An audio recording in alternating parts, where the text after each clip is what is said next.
السلام علیکم ورحمۃ اللہ وبرکاتہ۔ چینل میں آپ دوستوں کو ایک بار پھر ویلکم کرتے ہیں۔ تو اس سے پہلے ہم نے پڑھا تھا کہ نماز پڑھنے کا طریقہ کیا ہے، کیسے نماز پڑھنی ہے، ثنا کیسے پڑھنی ہے، تعوذ اور تسمیہ کہاں پہ پڑھنا ہے، اور اس کے بعد سورۃ فاتحہ کیسے پڑھنی ہے۔ ہم نے سورۃ فاتحہ تک مکمل ڈیٹیل کے ساتھ ہم نے پڑھ لیا تھا۔ ثنا، تعوذ اور تسمیہ اور سورۃ فاتحہ تک ہم نے نماز کا طریقہ مکمل پڑھ لیا تھا۔ تو آج ہم پڑھیں گے کہ نماز میں سورۃ فاتحہ کے بعد سورت ملانا کیسے ہے۔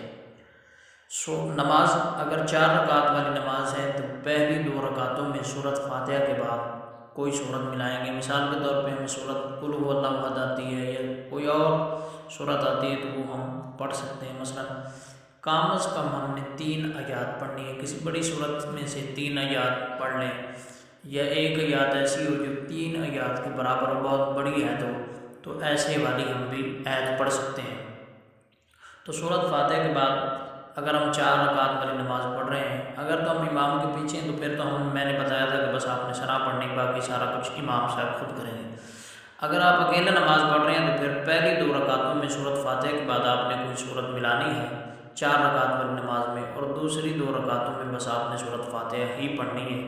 تو آج ہم سورۃ فاتحہ کے بعد کوئی سورت ملانے والا کام کریں گے۔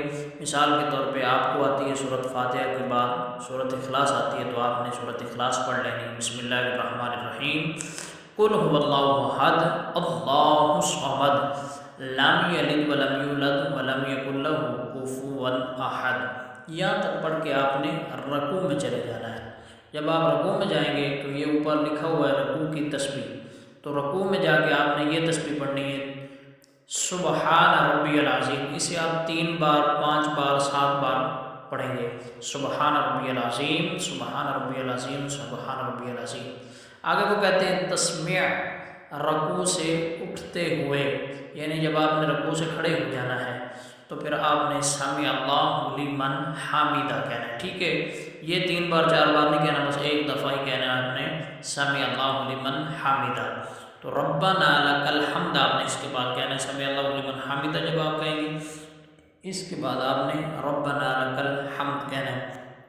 پھر آپ نے جب سیدھے کھڑے ہو جانا ہے اور ربنا لک الحمد آپ نے کہہ دینا ہے، تو پھر آپ نے سیدھا سجدے میں چلے جانا ہے۔ تو یہ سجدے کی تسبیح ہے جو آپ نے 3 دفعہ 5 دفعہ 7 دفعہ پڑھنی ہے، سبحان ربی الاعلی۔ تو آپ نے پھر 3 دفعہ 5 دفعہ اور 7 دفعہ پڑھ کے ایک سجدے میں چلے جانا ہے، اور پھر اٹھ کے بیٹھ جانا ہے۔ پھر آپ نے دوسرے سجدے میں جانا ہے، اور دوسرے سجدے میں یہ تسبیح جیسے پہلے سجدے میں آپ نے دہرائی تھی ویسے ہی آپ نے دوسرے سجدے میں دہرانا ہے، اور پھر اٹھ کے کھڑے ہو جانا ہے دوسری رکعت کے لیے۔ تو ایسے آپ نے باقی جو رکعتیں ہیں وہ مکمل کرنی ہے۔ تو آئندہ ویڈیو کے اندر ہم تشہد یعنی التحیات للہ والصلوات پڑھیں گے۔ تو آئندہ ویڈیو کے لیے اللہ حافظ، السلام علیکم ورحمۃ اللہ وبرکاتہ۔ ہمارے چینل کو لائک کریں، سبسکرائب کریں